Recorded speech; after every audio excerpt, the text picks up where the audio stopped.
siempre.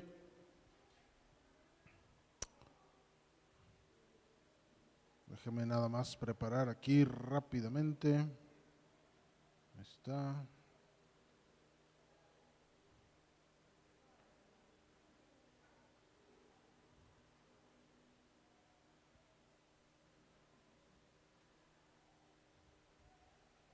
Muy bien. Sean todos bienvenidos, hermanos. Bueno, la bienvenida fue ya hace ratito, ¿verdad? No sé si me puede subir un poquito el monitor. Sí, 2. Y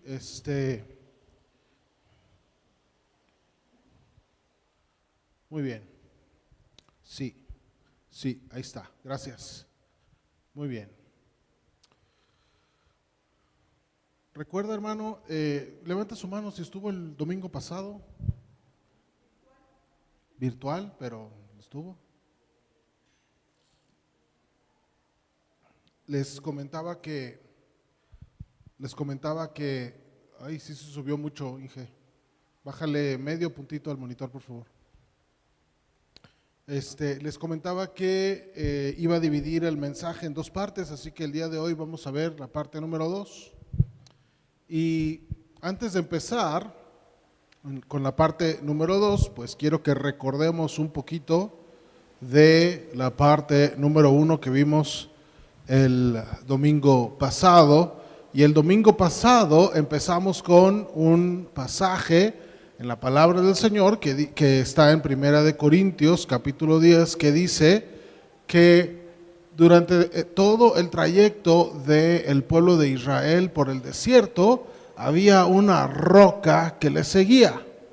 Y dice Corintios, dice el apóstol Pablo, que la roca era Cristo. Así que había una roca que le seguía, todos juntos, y la roca era Cristo. Otra vez, y la roca era Cristo.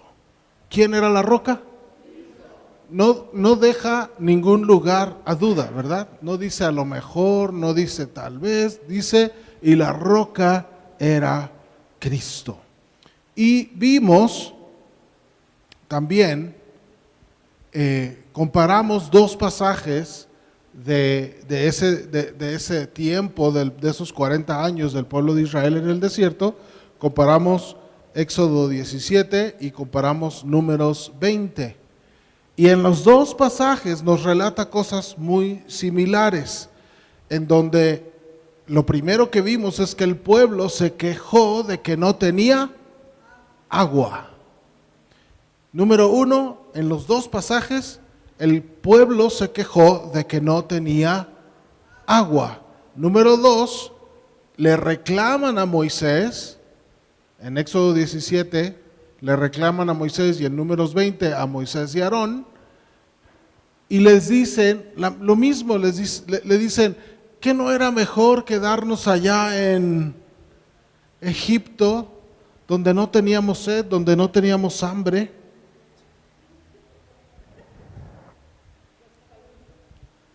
¿Qué no era mejor? Eso fue el punto número 2. Número 3, Moisés teme por su vida. En los 2 pasajes leemos que Moisés teme por su vida, y veíamos que teme por su vida porque no eran 2 o 3 personas las que estaban ahí reclamándole. No eran ni siquiera 100, ni 1000, ni 2000, era más de 1 millón de personas reclamándole al mismo tiempo.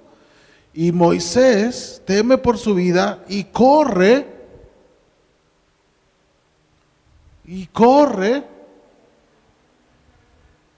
a su casa. No, ¿a dónde corre? Al tabernáculo. Corre a la presencia de Dios, va y busca a Dios. Cuando tengamos un problema, hermanos, córrale a la presencia de Dios. Cuando tema por su vida, corra a la presencia de Dios. Y número 4, en los 2 pasajes, Dios le habla a Moisés y le dice qué hacer. No le dice, híjoles, ¿qué irás a hacer, Moisés? No, le dice qué hacer. Y en Éxodo 17, Dios le dice, golpea la roca y va a salir. Y va a salir agua y entonces todo el pueblo y el ganado van a poder beber. La diferencia en Éxodo de Éxodo 17 y Números 20 es que en Números 20 Dios no le dice que golpee la roca, le dice que hable a la roca. Y en Éxodo 17, cuando Dios dice golpea la roca, Moisés obedece y ¿qué hace? Golpea la roca y sale el agua. Pero en Números 20, Dios le dice a Moisés, habla a la roca y va a salir agua. Y la roca era, y Dios le dice, háblale a la roca y de la roca va a salir agua. Y Moisés, lleno de ira contra el pueblo, en lugar de hablarle, ¿qué hizo? ¿Cuántas veces le pegó? La hermana Estelita le pegó una a la silla, si se acuerda. Pero Moisés le dio 2 varazos a la roca. ¿Y la roca era? ¿Se les olvida, hermanos? ¿Y la roca era? No se les olvide, ¿eh? Y le dio 2 varazos a la roca. ¿Y salió agua, sí o no? Sí salió agua porque Dios es fiel a su palabra. Pero no tenía que pegarle, nomás tenía que... Muy bien. Incline su rostro conmigo, hermanos. Te damos gracias, Padre, en esta hora. Te bendecimos, Señor, te hemos alabado. Como este canto, Señor, queremos darte toda la gloria y todo el honor y queremos exaltarte por siempre, Señor. Y también queremos entender lo que tú deseas de nosotros, Señor, para entregártelo, para dártelo, para ofrecértelo, Señor.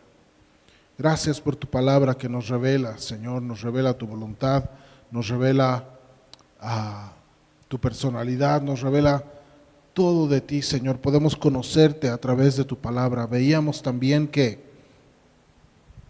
conocer a Dios es leer tu palabra, leer la palabra y obedecerla. Tener una relación con Dios, tener una relación contigo es conocer tu palabra y obedecerte, Señor. Gracias te damos, gracias, Señor. Bendice este tiempo, Señor, y bendice tu palabra, Señor, que sea tu Espíritu Santo en control todo el tiempo, Señor, y que revele y hable a nuestros corazones y tu palabra, Señor, se haga rema en nuestra vida, se haga carne en nuestro corazón, se haga viva, Señor, en nuestras vidas, Padre. En el nombre de Cristo Jesús te damos gracias. Amén.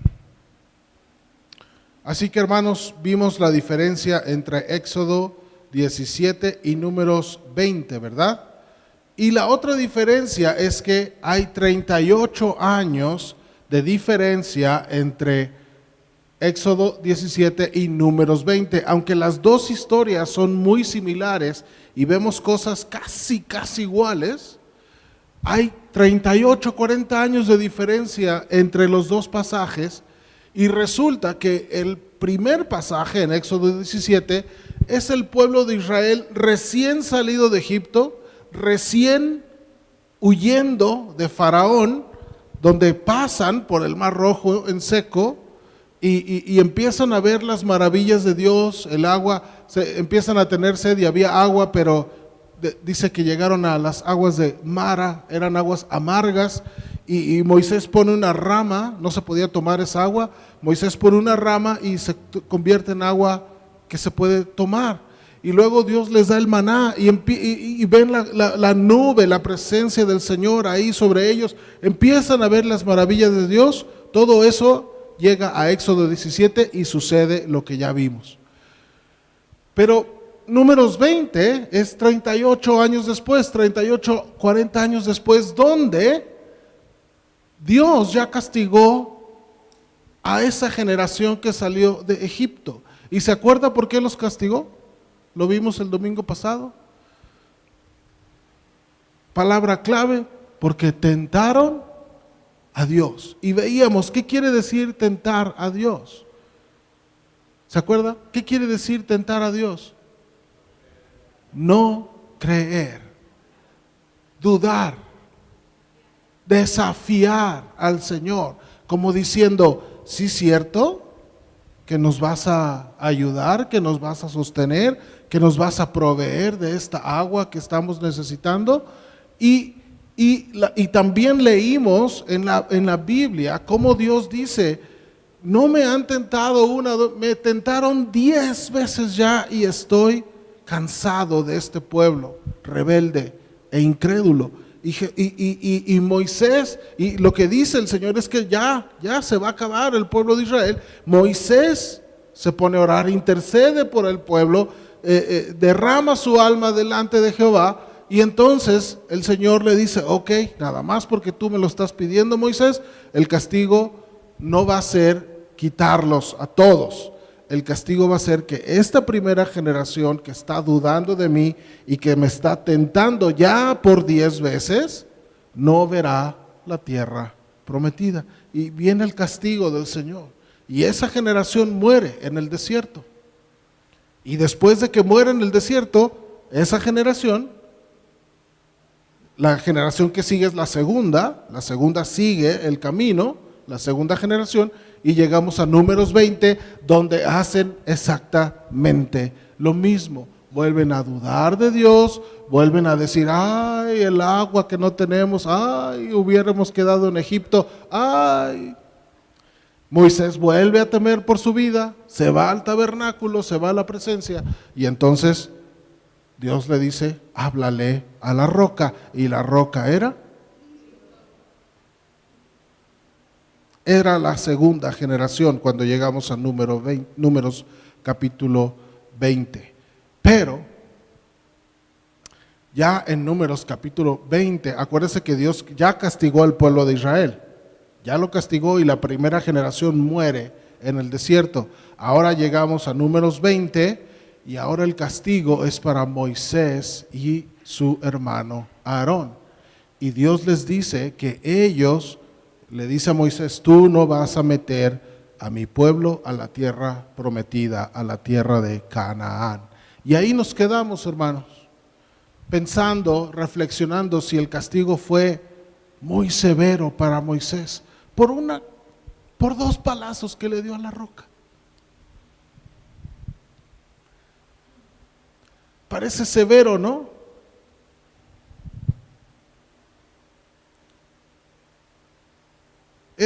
Parecía un castigo muy grave, muy severo, como para echar a perder tanto tiempo de servicio. Ahorita vamos a ver un poquito de eso. Como para perderse la culminación, la cereza del pastel, el propósito, el objetivo final, la recompensa de ver todo el fruto y de ver y de llegar y de entrar a la tierra prometida, de la cual Dios había hablado durante tantos y tantos años, y había estado la promesa ahí. Pero quiero decirle que la falla de Moisés no empezó cuando golpeó la roca. Mire, busque ahí en Números capítulo 20, versículo 10.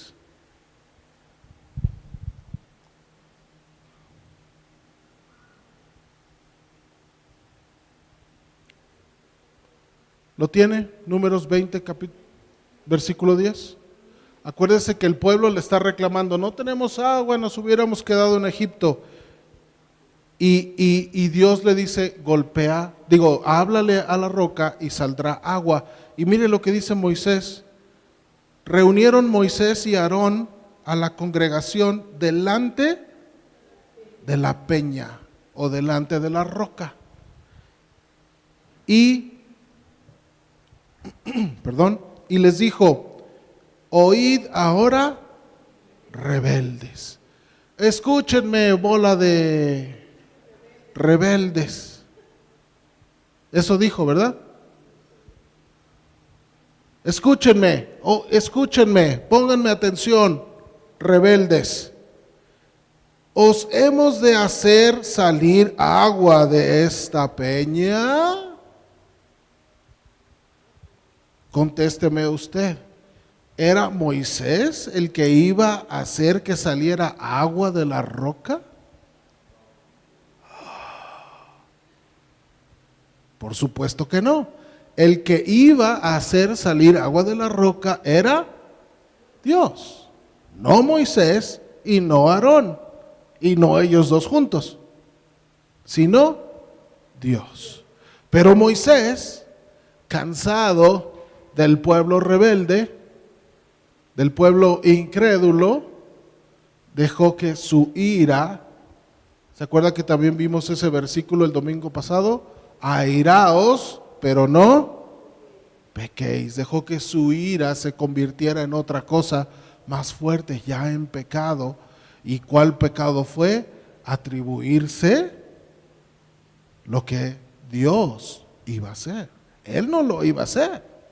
Moisés era un instrumento. Moisés y Aarón eran siervos, eran instrumentos de Dios, pero ellos no iban a hacer que el agua saliera de la roca. Eso era trabajo de Dios. Pero ahí empieza el gran error de Moisés en este versículo. Y después, en lugar de hablarle a la roca, la golpea 2 veces. Y entonces, versículo 12, mire lo que Dios le dice a Moisés. Y Jehová dijo a Moisés y a Aarón, ¿a quién? A los dos, porque los dos estaban ahí y los dos la regaron. Por cuanto no creísteis en mí, ¿para qué? Eso no se toca, hermano. La santidad de Dios no se debe de tocar nunca, jamás. Y le dice, por cuanto no creísteis en mí, para santificarme delante de los hijos de Israel, por tanto, no meteréis esta congregación en la tierra que les he dado.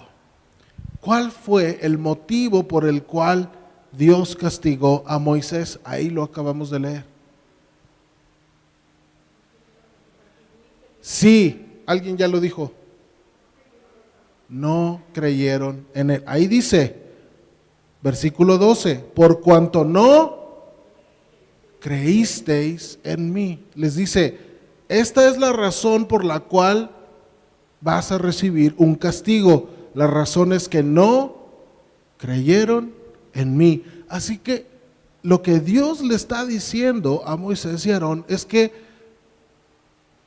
cayeron en el mismo pecado que el pueblo. El gran pecado del pueblo de Israel, por lo cual esa primera generación no entró a la tierra prometida, es que lo tentaron. ¿Se acuerda? Me han tentado 10 veces ya.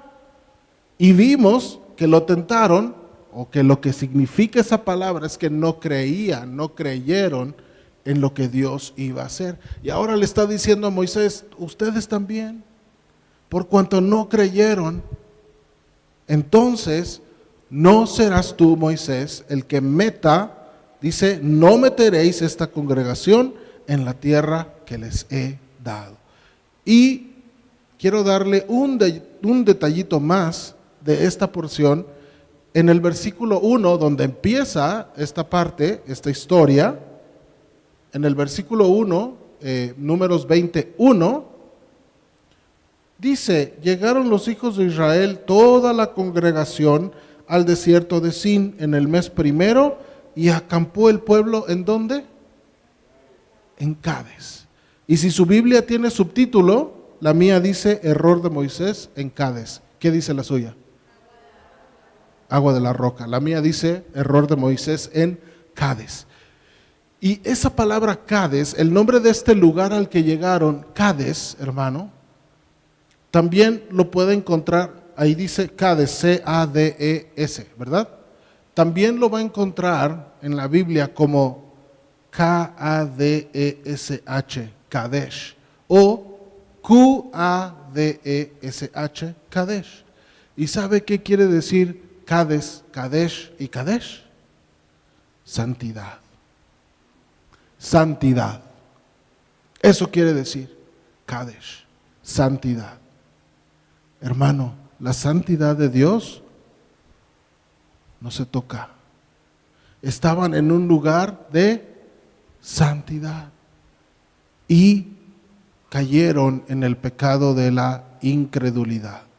La incredulidad, hermanos, es el motivo de la disciplina que Dios le dio a Moisés y al pueblo. Primero al pueblo y luego a Moisés y a Aarón. Y este camino, hermanos, que estamos caminando usted y yo, este camino de la vida cristiana, lo debemos caminar en santidad. Y la santidad implica muchas cosas, entre ellas, no ser incrédulos, creerle al Señor lo que el Señor dice. Y después que creemos, pues obedecer a lo que Dios dice. Pero, hermanos, así como a Moisés, a veces la ira nos hace desobedecer a Dios. Quiero también recordarle que el domingo pasado vimos 2 eventos, y esto lo vamos a ver muy rapidito. Acuérdense que vimos 2 eventos que sucedieron justo después de la disciplina de Dios. Lo primero que vimos es que cuando Dios disciplina al pueblo y le dice a esa primera generación, no vas a entrar a la tierra prometida,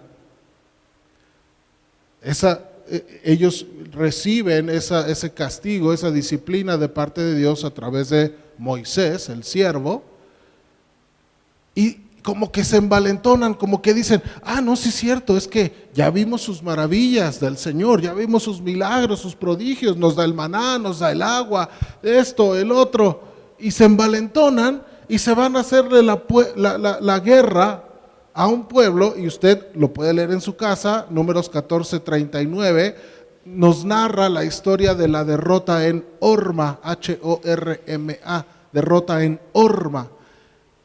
Entonces el pueblo se envalentona y dice, vamos a ir a hacerle la guerra a esos porque Dios está con nosotros. Y Moisés les dice, no vayan, Dios no está con ustedes ahorita, ustedes acaban de recibir un castigo de parte de Dios, no vayan. Y dice, no, pues se montan en su macho, se van, y ¿qué cree que pasó? Perdieron, y regresaron, todos derrotados. Eso fue lo primero que pasó, justo después de la disciplina de Dios para el pueblo. Y justo después de esto que estamos viendo, la disciplina de Dios para Moisés y Aarón, no lo vamos a leer, pero usted lo puede leer en casa, ahí en Números 20, versículo 14, Moisés sigue guiando al pueblo de Dios hacia Canaán, hacia la tierra prometida, y tenía que pasar por un lugar donde había un rey, donde había un gobernante que era el gobernante o el rey de Edom, y empieza, oye, danos chance de pasar por aquí. No te voy a dar chance. Oye, es que mira, nomás no nos vamos a desviar, o sea, por el camino del rey, por el camino principal, que no te voy a dejar pasar. Ni agua vamos a tomar, ándale, danos chance, que no. Es más, si agarramos tantita agua para los bestias y para los niños, te la vamos a pagar, que no te voy a dejar pasar. Y no los dejó pasar. Justo después del castigo del Señor. Amén. Bueno, hermanos, no nos gusta ser disciplinados, ¿verdad que no? No nos gustan los castigos, ¿verdad que no? ¡Au! Como dice el pastor Alfredo, ¿cuántos dicen ouch? En lugar de cuántos dicen amén. No nos gusta la disciplina de nadie. No nos gusta la disciplina de mamá, mucho menos la de papá.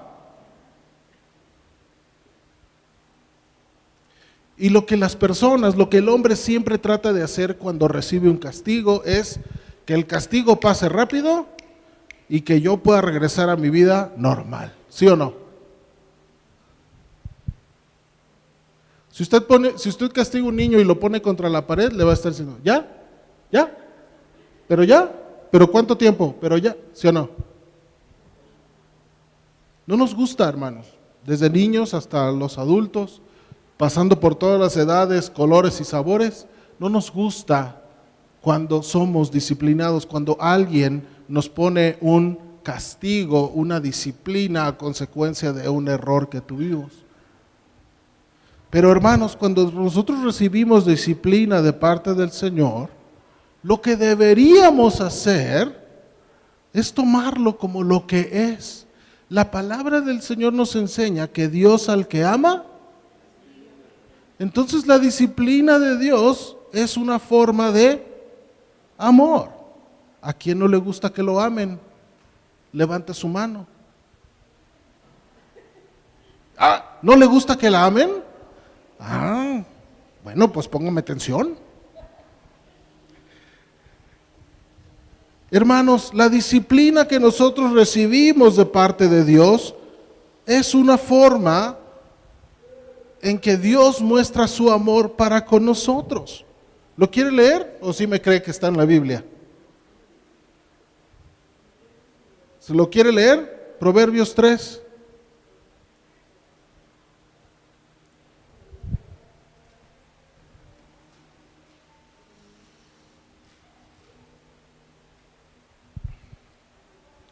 ¿Lo tiene? Proverbios 3, versículo 11 y 12 dice, hijo mío, ¿qué dice? Hijo mío. Cuando usted le habla con cariño a su hijo, ¿le dice hijito o le dice Juan Sebastián? Juan Sebastián, ven para acá. Pero cuando es con cariño le dice, ay, mi hijito. ¿Sí o no? Aquí está hablando el Señor, hijo mío, con cariño, con amor, no rechaces la disciplina del Señor, ni aborrezcas su reprensión. Porque el Señor a quien ama reprende como un padre al hijo en quien se deleita. ¡Wow! ¿Usted sabía que el Señor se deleita en usted porque usted es su hijo? Amén. Así como se deleitó en Job, así como se deleitó en Daniel, así como se deleitó en Hijo mío, no rechaces la disciplina del Señor, ni aborrezcas su reprensión, porque el Señor a quien ama, reprende como un padre al hijo en quien se deleita. Hermanos, ya la regamos y ya fallamos, ya metimos la pata. La razón por la que Dios nos disciplina es el amor, y Dios quiere que en esa disciplina, en ese castigo, en ese proceso, nosotros crezcamos, maduremos y aprendamos la lección. Pero lo hace con amor. Amén. Amén. Mire, en mis casi 40 años de camino en la vida cristiana, sí, ya estoy ruco, por si no sabía. Casi 40 años, hermanos, y casi 35 de servir al Señor, sobre todo en la alabanza, en diferentes áreas de algunas iglesias, pero sobre todo en la alabanza. He visto a muchos hermanos recibiendo disciplina. He visto a mucha gente que recibe estas palabras de, la regaste, hermano, te voy a tener que disciplinar. Obviamente la gente que recibe una disciplina en la iglesia es la gente que tiene un cargo, que sirve a Dios en alguna cosa, ¿verdad? Ya sea que es maestro de la alabanza, de los panderos, de lo que sea. Pero generalmente en la iglesia no se disciplina al que acaba de llegar, pues acaba de llegar, primero hay que enseñarle la palabra de Dios y luego ya que sepa, pues ya vemos, ¿no? Pero el que ya tiene un cargo es porque ya tiene un recorrido y tiene una falta grave dentro de la iglesia, y entonces el pastor decide que necesita disciplina, y generalmente la disciplina es quitarlo un tiempo del cargo. Eso es generalmente lo que es. Y la gran mayoría, hermanos, lo recibe con unas ganas.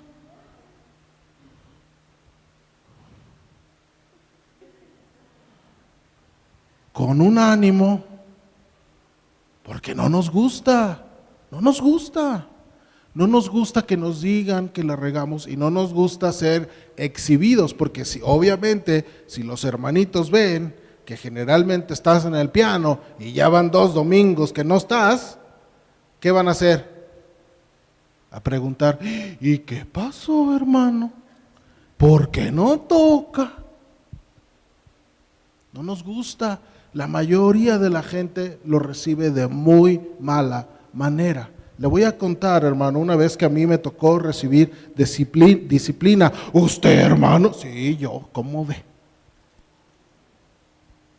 ¿Quiere escuchar lo que me pasó? Yo era adolescente, hermano. Usted sabe que yo no soy originario de aquí, de Aguascalientes. Esto pasó en la iglesia donde yo nací, en la ciudad de Cuernavaca. Y entonces me disciplinaron. Llegó mi líder de alabanza un día y me dijo, ¿sabes qué? Necesito sentarte. No quiero, pero necesito sentarte. Pues, ahora, ¿qué pasó? ¿Qué hice? No les voy a hacer el cuento largo. Así, la versión corta es que alguien fue a los oídos de la pastora de la iglesia y le dijo que en un congreso muy grande que ellos hacen cada año,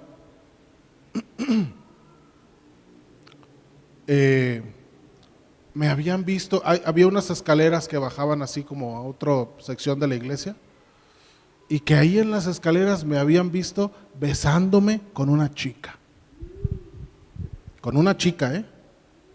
Bueno. ¿Cómo que you? No. Hasta ahorita me cayó el 20 que escuché el you. No, nada de you. Hermano, la gente que me conoce de ese tiempo sabe que yo no soy de esos que se anda besando en público. Y sabe, número 2, que desde yo en mi adolescencia, cuando empecé a asistir a los ensayos de la alabanza y empecé a servir a Dios en la alabanza en aquella iglesia, sabe que yo siempre, aunque era yo adolescente, siempre tomé las cosas con mucha seriedad y tenía yo mucho respeto por el lugar, por la casa de Dios, por el lugar donde nos reuníamos. Entonces, ¿qué cree que hizo Ángel Luis cuando le dijeron, te tienes que sentar porque te vieron?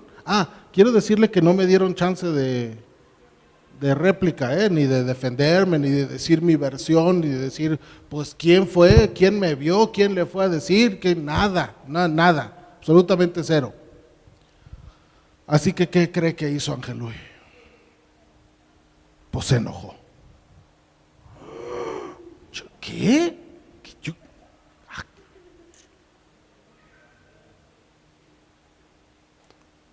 Y yo era un adolescente, le estoy hablando que tenía a lo mejor 14, yo creo.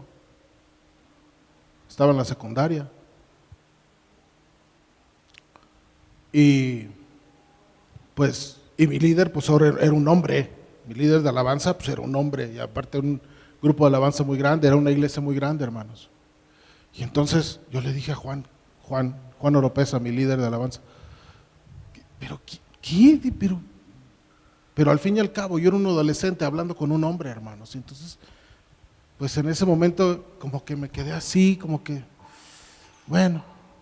Y entonces ya con más tiempo, obviamente pues le dijeron a mis papás, en esa iglesia servíamos toda la familia, hermanos. Bueno, asistíamos toda la familia y yo tenía, o sea, ahí en Cuernavaca vive todavía mi tía Lilia, mi prima Norma, que servían en la iglesia. Mi tía era pastora de la iglesia, de una misión, de otra congregación que ya tenían que haber reunido en otro lugar porque ya no cabíamos.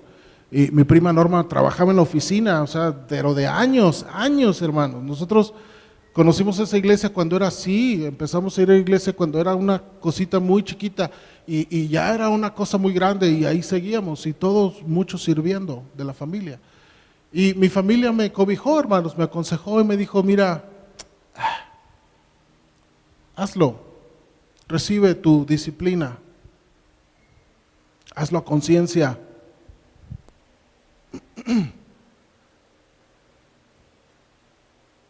Yo sentía impotencia, pero porque, pues déjenme explicar, ya, está sentado, no me acuerdo cuánto tiempo, meses a lo mejor, no me acuerdo. No fue un domingo, fue un tiempo. Y el consejo de mi familia fue tomar la disciplina a conciencia, con mesura, asimilar lo que estaba pasando. Me pregunto qué hubiera hecho usted. ¿O qué hubiera hecho si le pasa a un hijo suyo? ¿Mi hijo? También. Dice Pablo, la del pastor y la mía, órale vas. No. No, mi familia me conocía y hablaron conmigo. ¿Qué pasó? Dije, papá, mamá, o sea, ustedes me conocen. No, claro que no, tía, no inventes, tú me conoces. No, yo sé que no, hijito. Ok, órales. Y tomé mi disciplina, hermanos. Y quiero decirle, gracias a Dios por esa disciplina, que no me la merecía, ¿verdad que no? No me la merecía, pero la tomé. ¿Y sabe qué hice? ¿Sabe qué pasó? Aprendí varias lecciones. No las aprendí todas en ese momento, pero en el paso del tiempo y en el paso porque en algún momento regresé y seguí ministrando la alabanza y no pasó nada, ¿no? Hasta la fecha yo regreso a esa iglesia, le voy a contar, cuando murió mi hermano mayor Jaime, fuimos al funeral a la Ciudad de México y cuando terminó lo de mi hermano, le dije a mi papá, vamos a Cuernavaca, vamos a la iglesia, vamos a saludar al pastor, Sí, me dijo, Nos fuimos y pues llegamos, ahora si cuando nosotros nos fuimos de ahí era grande, ahora es un auditorio, y construyeron un auditorio a las afueras de Cuernavaca porque ya no había donde reunirse. Y llegamos y nos empezamos a encontrar gente que sigue ahí y nos reconocieron, hermano Luis, ¿cómo está? Y entonces le dijimos, ahí estaba mi prima Norma y le dijo, le voy a decir al pastor que ya llegamos porque obviamente en una iglesia ya tan grande, hermano, pues el pastor está ahí metido en un cuarto hasta que la reunión empieza, porque si no todo mundo quiere estar con él, todo mundo quiere hablar con él, no lo dejan en paz, entonces está ahí guardadito mientras empieza la reunión. Y fue mi prima Norma a decirle, y salió, hermano, salió así, y nos agarró a los dos. Él es un poquito más alto que yo, nos agarró a los, mi papá ya está más chaparrillo, nos agarró a los dos. ¿Cómo? Ya estaba la alabanza. Y no nos soltó, hermano, nos soltó como por canto y medio. Así que, ¿qué? La disciplina. Pasa nada. Pero sí aprendí algunas lecciones. Número 1, los pastores de las iglesias, hermanos, son siervos de Dios. Amén. Los pastores de las iglesias son siervos de Dios, pero también son humanos. Y como todos los seres humanos, todos tenemos errores y todos cometemos errores. Y a pesar de esos errores, hermanos, nosotros debemos amar a nuestros pastores, debemos sujetarnos a ellos con todo lo que pase, porque Dios nos ama a nosotros con nuestros errores. Amén. Y quiere que nosotros también aprendamos a amar a otros con sus errores. Llámese el pastor, la pastora, el líder, el anciano, el congregante, mi esposo, mi esposa, mi hijo, mi hija, quien sea. Yo tengo que aprender a amar a todos. Amén. Aprendí también, hermano, después de muchos años, que si tú quieres estar en autoridad, debes de estar bajo autoridad. Si tú un día en una iglesia o en donde sea quieres estar en autoridad, tienes que aprender a estar bajo autoridad. Busque Gálatas 6. Si tú no estás bajo autoridad, Cuando tú llegues a la autoridad, cuando tú llegues a una posición de autoridad, se van a rebelar contra ti como tú te rebelaste cuando estabas bajo autoridad. ¿Ya lo tienen? Gálatas 6. Ahora déjeme buscarlo a mí.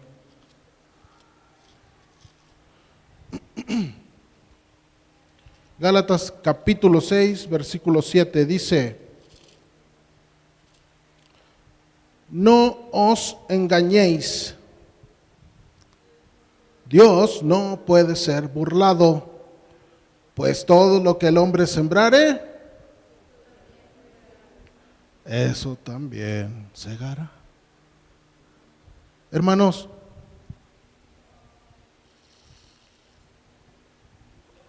yo le puedo decir de mi propia experiencia, no le estoy hablando de nadie más, de mi propia experiencia. Después de ese castigo, después de que yo soporté la disciplina, seguí muchos años en esa iglesia y después nos vinimos a vivir a Aguascalientes y estuvimos en otra iglesia y después, por causas ajenas a mí, tuve que salir de esa iglesia y estoy en Vanguardia Aguascalientes el día de hoy. Y en cada una, hermanos, en cada una, yo le puedo decir, y quiero que me entienda lo que le voy a decir y quiero que me comprenda que se lo estoy diciendo desde una posición de humildad y de respeto a lo que voy a decir. En todos los lugares donde he estado, y en algunas iglesias intermitentes donde he estado, porque cuando llegamos aquí a Aguascalientes, pues no llegamos directo a una iglesia, estábamos buscando, no conocíamos a nadie en la ciudad, éramos totalmente extraños y extranjeros aquí en tierras hidrocálidas.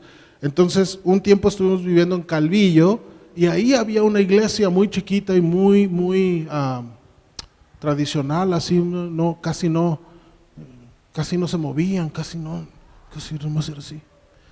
Pero un día dijeron, es que ya el de la alabanza ya no vino, ya quién sabe, ya no me acuerdo qué pasó, y dijeron, ¿alguien sabe tocar algo? Y como cuando preguntan en la escuela, ¿verdad? ¿Quién se sabe la respuesta?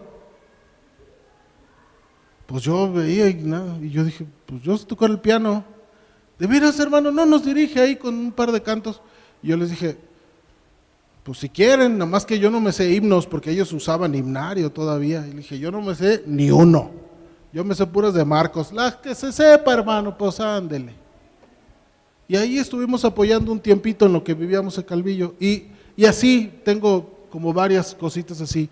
Y en todos los lugares donde he estado, hermano, sin tener un cargo en la iglesia, la gente viene y me dice y me pregunta y se me acerca y oiga, hermano, que yo estoy convencido que si yo no hubiera aceptado mi castigo y mi disciplina, muchas cosas hubieran sido diferentes en mi vida. Es un principio espiritual, hermano. Si tú quieres estar en autoridad, tienes que aprender a estar bajo autoridad.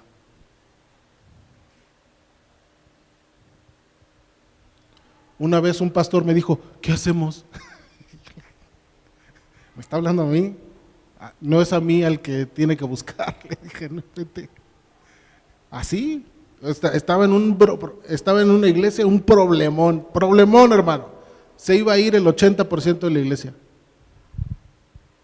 No se iba a ir el 80% de la iglesia en números, se iba a ir el 80% del ingreso de la iglesia. Y volteó y me dijo, ¿qué hago? Y yo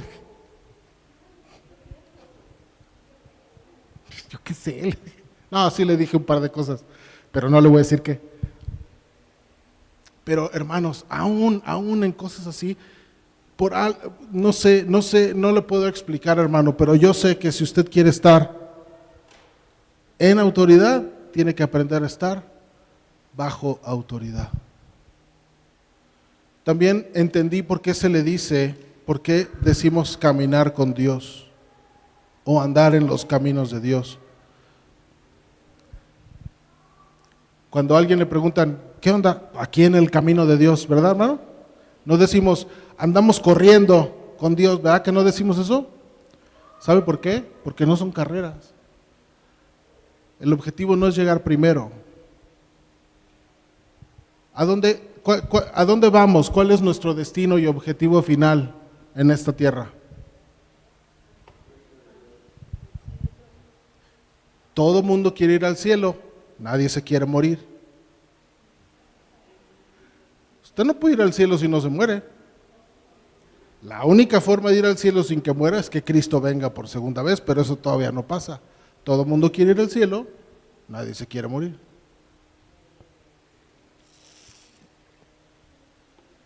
Pero el objetivo no es llegar rápido al cielo, el objetivo es aprender todo lo que usted pueda, crecer y madurar todo lo que usted pueda en este camino mientras llegamos al cielo. Y debemos de estar conscientes de que estamos en un proceso de aprendizaje, de madurar, de conocer y intimar con Dios lo más que se pueda, porque nos estamos preparando para vernos cara a cara con Él.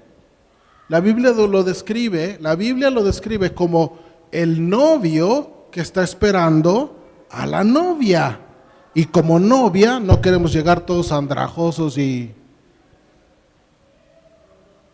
No, ¿verdad? ¿Cómo queremos llegar?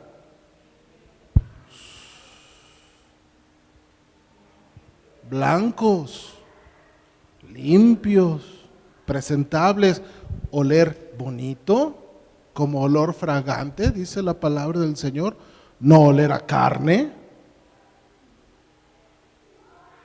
O sea, si huele a ribeye está bien, pero ya sabe de qué carne estoy hablando, ¿verdad? No oler a carne, a pecado, a suciedad. No. Estamos en este camino, no carrera. No son carreras, es un camino.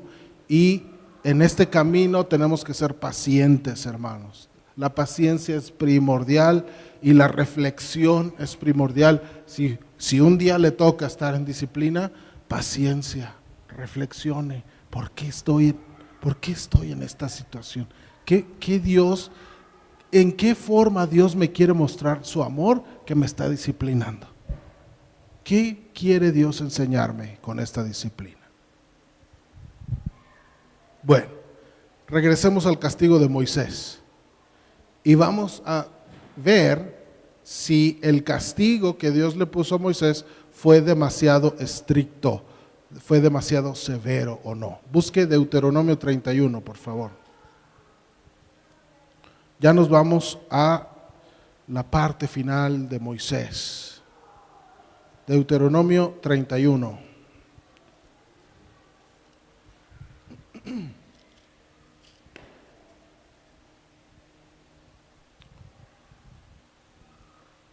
¿Lo tiene? Le voy a leer rapidísimo versículos del 1 al 6. Dice: fue Moisés y habló estas palabras a todo Israel, a todo el pueblo. Y les dijo, este día soy de edad de ¿cuántos años? Este día soy de edad de 120 años, no puedo más salir ni entrar. Además de esto, Jehová me ha dicho, no pasarás el Jordán.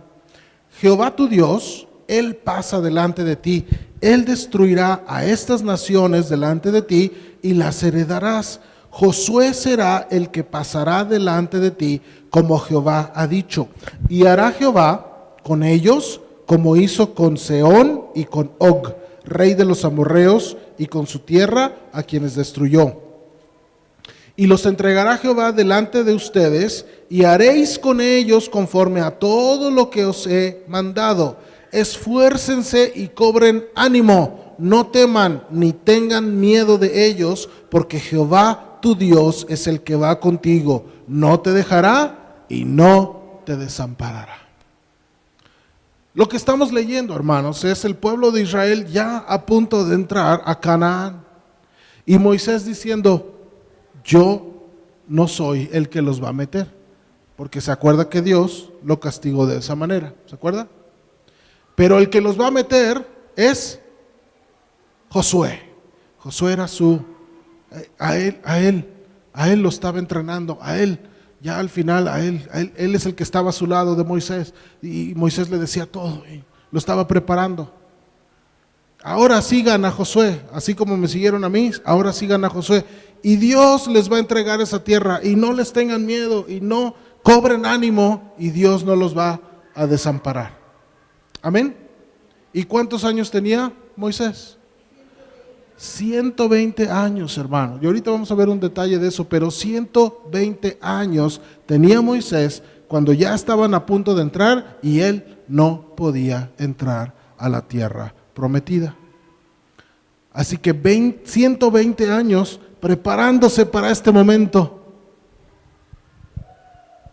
Si dividimos la vida de Moisés, 120 años en 3 periodos, son 3 periodos de 40 años. Los primeros 40 años de la vida de Moisés empezaron preparándose en la corte de Faraón. ¿Se acuerda? Ahí aprendió muchas cosas, entre ellas a ser líder, porque él no era del populacho, él no era ¿cómo dice? Él no era del montón, él era educado ahí en la corte de Faraón. 40 años aprendiendo a ser líder. 40 años después, los siguientes 40, fue pastor de oveja. Fue pastor de ovejas. ¿Qué aprendió? Humildad. Humildad. Y últimos 40, siendo líder de un pueblo muy grande, muy ingrato y muy incrédulo. ¿Sí? 40, 40 y 40, ¿verdad? ¿Cuánto da? 120. Los primeros 40 años de la vida de Moisés empezaron con un milagro. ¿Cuál fue el milagro? Se salvó de la matanza que Faraón ordenó a todos los primogénitos hebreos. Se salvó. En una canasta ahí lo echaron al río y fue a parar ahí con la hija de Faraón. Y ahí empezó con un milagro la vida de Moisés. Y esos primeros 40 años terminaron con un asesinato. Moisés asesinó a un egipcio porque lo vio que le estaba azotando a un hermano hebreo. Lo asesinó y de ahí, vámonos. Terminó esos 40 años y empezó 40 años siendo pastor. Y esos segundos 40 años terminaron con un milagro. ¿Cuándo terminó los tiempos de ser pastor para Moisés? Cuando se encontró con Jehová en la zarza ardiendo. Ahí se acabaron sus días de pastor de ovejas y Dios le dijo, ahora tú vas a ser el que saque a mi pueblo de la esclavitud. Terminó con un milagro. Y los últimos 40 años, cuando Moisés es el líder del pueblo de Israel, lo saca de la tierra de Egipto y 40 años en el desierto, hermanos, esos 40 años Moisés vivió, experimentó de propia mano, de primera mano, la grandeza, el poder, la gloria de Dios. Dígame que no. En el tabernáculo, en la columna de fuego en la noche, en la nube en el día, en el maná, en el agua de la roca, en las codornices. Hace muchos años le prediqué de las codornices. Eran cuando Dios dice, cuando la Biblia dice que se quejó el pueblo de Israel porque no comían carne, puro maná. Dios les dijo, pues bueno, les voy a enviar unas codornices. Y no me acuerdo el dato, hermano, pero eran kilómetros de codornices, así, nomás tenías que hacerle así, en el desierto. Milagro tras milagro tras milagro durante 40 años en la vida de Moisés. Y terminaron, hermanos, con la visión de la tierra prometida. Dios le dijo, vente, te voy a mostrar. Y lo subió a un monte y le dijo, mira, ahí está. Y Moisés lo vio.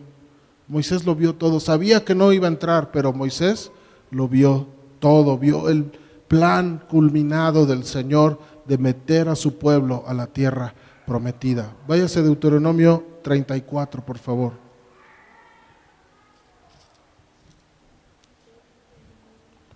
Rapidísimo le voy a leer 34 del 1 al 8. Subió Moisés de los campos de Moab al monte Nebo, a la cumbre de Pisga, que está enfrente de Jericó, y le mostró Jehová toda la tierra de Galaad hasta Dan. Ahí le empieza a mostrar todo, hermano. Me voy a brincar al 4. Y le dijo Jehová: esta es la tierra de que juré a Abraham, a Isaac y a Jacob, diciendo: a tu descendencia la daré. Te he permitido verla con tus ojos, mas no pasarás allá. 5. Y murió allí Moisés, ¿qué? Siervo de Jehová, en la tierra de Moab, conforme al dicho de Jehová, y lo enterró en el valle, en la tierra de Moab, enfrente de Bet Peor, y ninguno conoce el lugar de su sepultura hasta hoy. Era Moisés de edad de 120 años cuando murió, y sus ojos nunca se oscurecieron, ni perdió su vigor. Así que Moisés murió entero, hermano, entero a los 120 años. Y lloraron los hijos de Israel a Moisés en los campos de Moab 30 días, y así se cumplieron los días del lloro y del luto de Moisés. Ahora, quiero decirle, hermano, que Moisés falleció con un grandísimo epitafio. ¿Cómo murió? Moisés, siervo de Jehová. ¿Y quién le dio? ¿Quién dijo? Porque está hablando Dios, ¿eh? Lo que acabamos de leer no está hablando Moisés. Está hablando alguien más, describiendo lo que Dios estaba haciendo. Subió Moisés de los campos, versículo 4, y le dijo Jehová: esta es la tierra que juré. Y murió allí Moisés, ¿cómo? Siervo de Jehová. ¿No murió Moisés el asesino de un egipcio? ¿No murió Moisés el pastor de ovejas por 40 años? ¿No murió Moisés el golpeador de la roca? Murió Moisés, siervo de Jehová. ¿Y quién lo enterró? Ahí dice. Y lo enterró en el valle. ¿Quién? Está hablando Dios. Ahora, quiero decirle que eso podría ser figurado. Podría ser figurado que alguien fue, pero la Biblia dice, y lo enterró.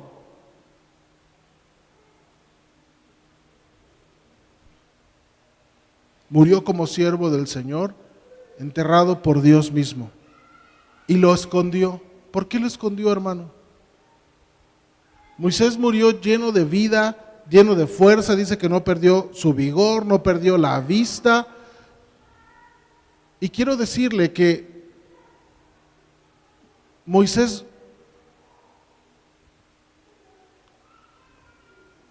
debemos entender que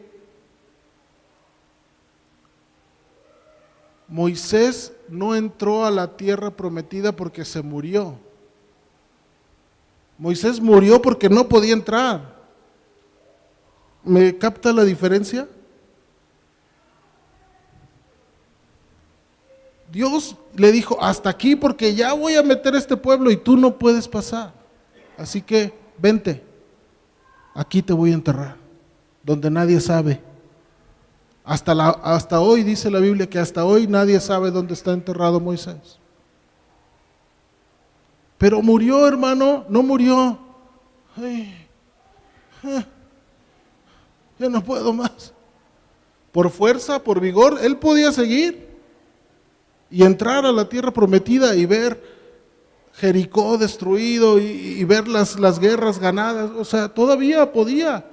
Pero Dios dijo: no, yo ya te dije lo que va a pasar y hasta aquí llegaste, Moisés. Pero murió fuerte, amén. Hay un rabino judío medieval de nombre Maimónides. Esto no lo tome como palabra del Señor, es un datito que me encontré ahí investigando. Pero es un rabino, y tú sabes que los judíos tienen a Moisés como o sea, hablar de Moisés es hablar de lo máximo. Y dice, Moisés murió en un momento del gozo más santo en el conocimiento y gracia de Dios. De esa manera murió Moisés. No murió derrotado, no murió castigado. El castigo ya pasó y tú sigues siendo mi hijo, Moisés. Así que mira y vente porque te voy a recoger. Sígale ahí bueno, ya lo leímos. La Biblia dice que Jehová enterró a Moisés y acuérdese que puede ser literal o puede ser figurado. Yo me voy por el literal, la verdad. Pero quiso esconder el cuerpo de Moisés por varias razones, hermanos. Mire, usted cree, conociendo a Israel, ¿usted cree que si el pueblo hubiera sabido dónde estaba enterrado Moisés, ya con la emoción de verse ya en la tierra de Canaán, no se hubieran ido por el cuerpo para meterlo? Conociendo a Israel, se le hubiera olvidado que Dios había dicho, tú no puedes entrar, y van por el cuerpo y lo meten, ¿sí o no? Y además lo tendrían como, no hombre, aquí está el Moisés, el que nos sacó, wow.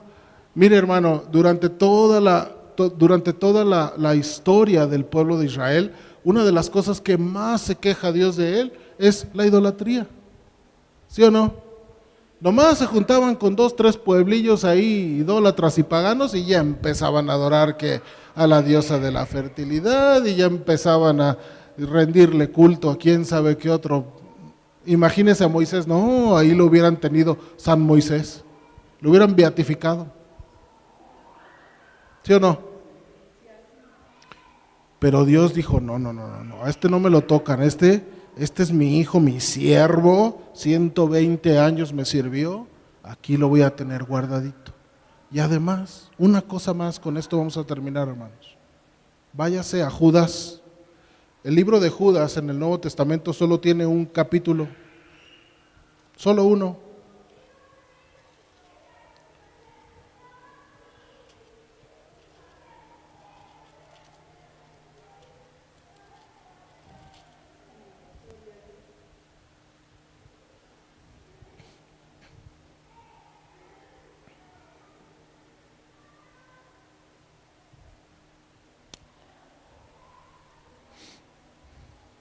Mire, lea Judas, versículo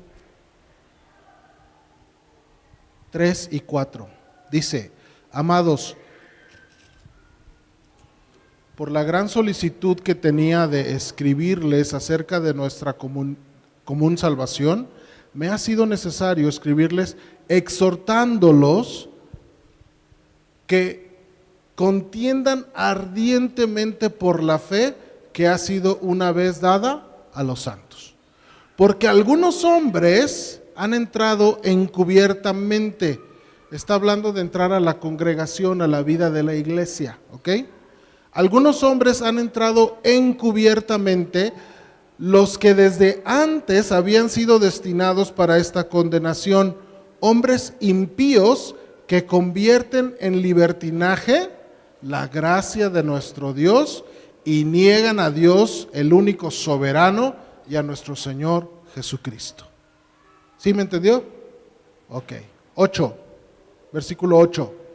No obstante, de la misma manera también estos soñadores se está refiriendo a esos encubiertos que entran a la iglesia, a la congregación, a echar todo a perder.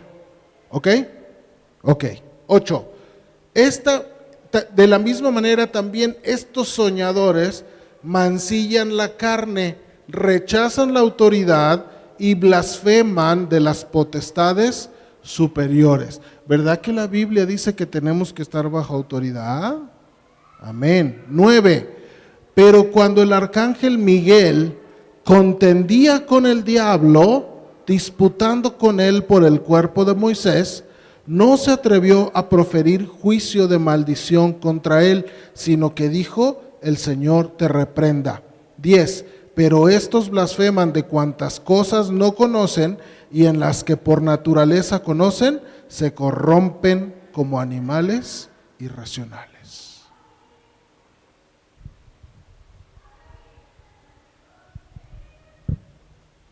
Rechazan la autoridad y blasfeman de las autoridades superiores. No, hermanos, nosotros tenemos que aprender a vivir bajo la autoridad de Dios. Y mire lo que le quiero compartir de Moisés. Dice que el arcángel Miguel contendió con el diablo por el cuerpo de Moisés. No dice cuándo, ¿verdad que no? Lo narra como un hecho que pasó, pero no nos dice cuándo. ¿Ok? Pero aún el arcángel Miguel, ¿quién ganó? Entre el diablo y el arcángel Miguel, ¿quién ganó el cuerpo de Moisés? El arcángel Miguel. ¿Ok? Si usted lee, es obvio que ganó el arcángel Miguel, pero aun cuando ganó, y mire, si es un arcángel que se puso a las patadas y se puso a contender con el diablo por el cuerpo de Moisés, ¿usted cree que Dios mandó al ángel más debiluchín? Por supuesto que no. Envió al ángel que ya tenía 20 años en el gym, estaba así bien, ¿no? A ese envió, al fuerte. Y aún con todo el poder y la fuerza del arcángel Miguel, no reprendió al diablo en sus propias fuerzas. No le dijo, por mi fuerza te reprendo. ¿Qué le dijo? El Señor te reprenda. ¿Se fija la diferencia entre decir, ay, pueblo rebelde, todavía les tengo que sacar el agua de la roca, y decir, pues sí estoy fuerte y todo, pero el Señor te reprenda, Satanás? ¿Se fija la diferencia? Así tenemos que ser nosotros, bajo autoridad y la autoridad de Dios. Así que, hermanos, no sabemos cuándo pasó eso de que el diablo se quería robar el cuerpo de Moisés.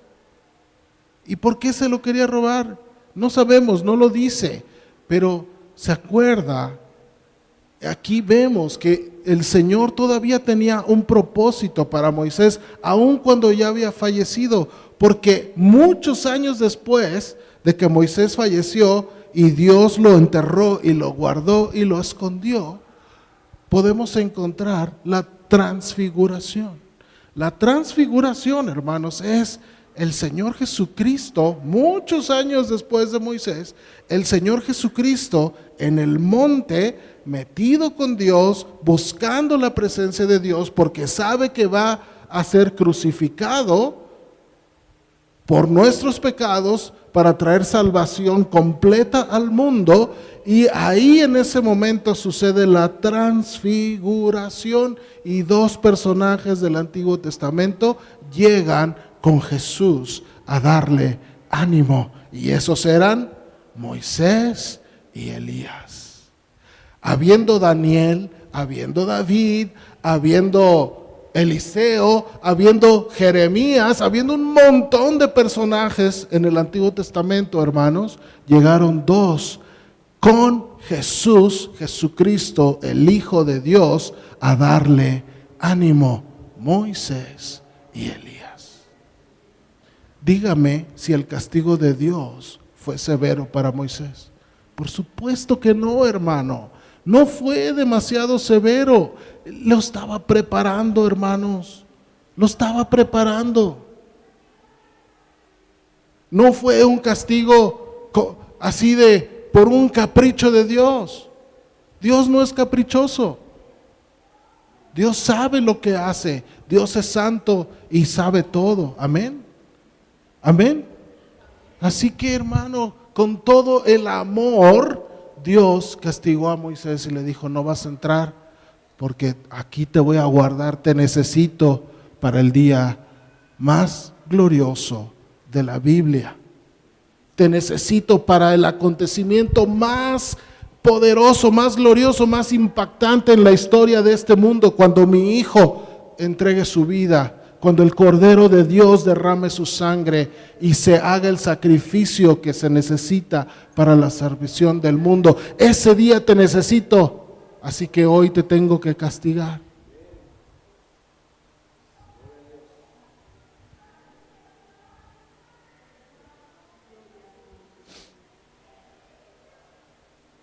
¿Verdad que cuando vemos el panorama completo, ya no es así como de, ay, qué Dios tan caprichoso?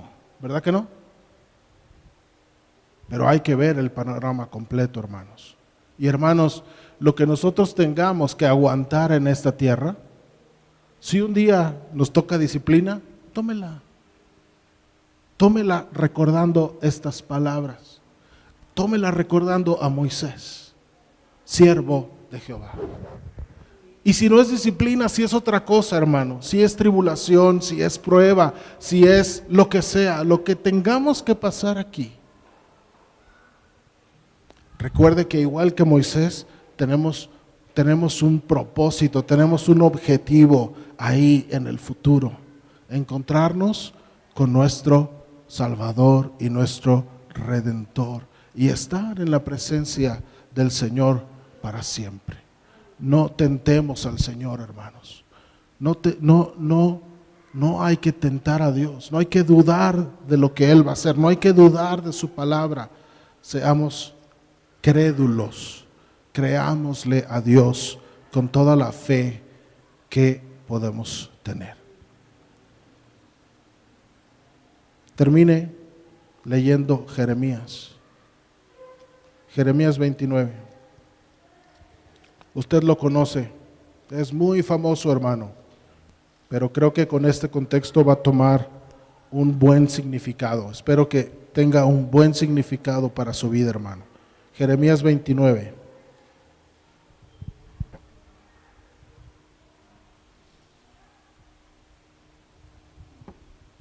¿Lo tiene? Jeremías 29, 11 y 12. Quiero que lo leamos todos juntos en voz alta. Si tiene ahí su Biblia, ayúdeme a leerlo en voz alta. Dice, 1, 2, 3. Porque yo sé los pensamientos que tengo acerca de vosotros, dice Jehová, pensamientos de paz y no de mal, para daros el fin que esperáis. Entonces me invocaréis y vendréis y oraréis a mí y yo os oiré. ¿Puede dar gloria a Dios, hermano? ¿Puede dar gloria a Dios por su palabra? Gloria al Señor. Gloria al Señor. Te damos gracias, Padre. Muchas gracias, Señor. Oh, Señor.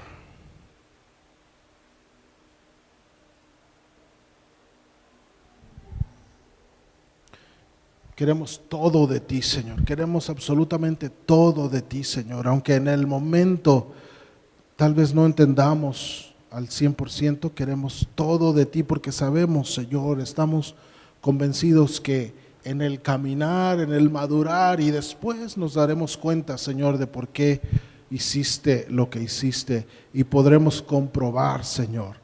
Podremos comprobar que tu voluntad es perfecta en cada uno de nosotros, que tus caminos son perfectos en cada uno de nosotros. Pero mientras estamos en esta posición, Señor, de no saber, aumentanos la fe, Señor.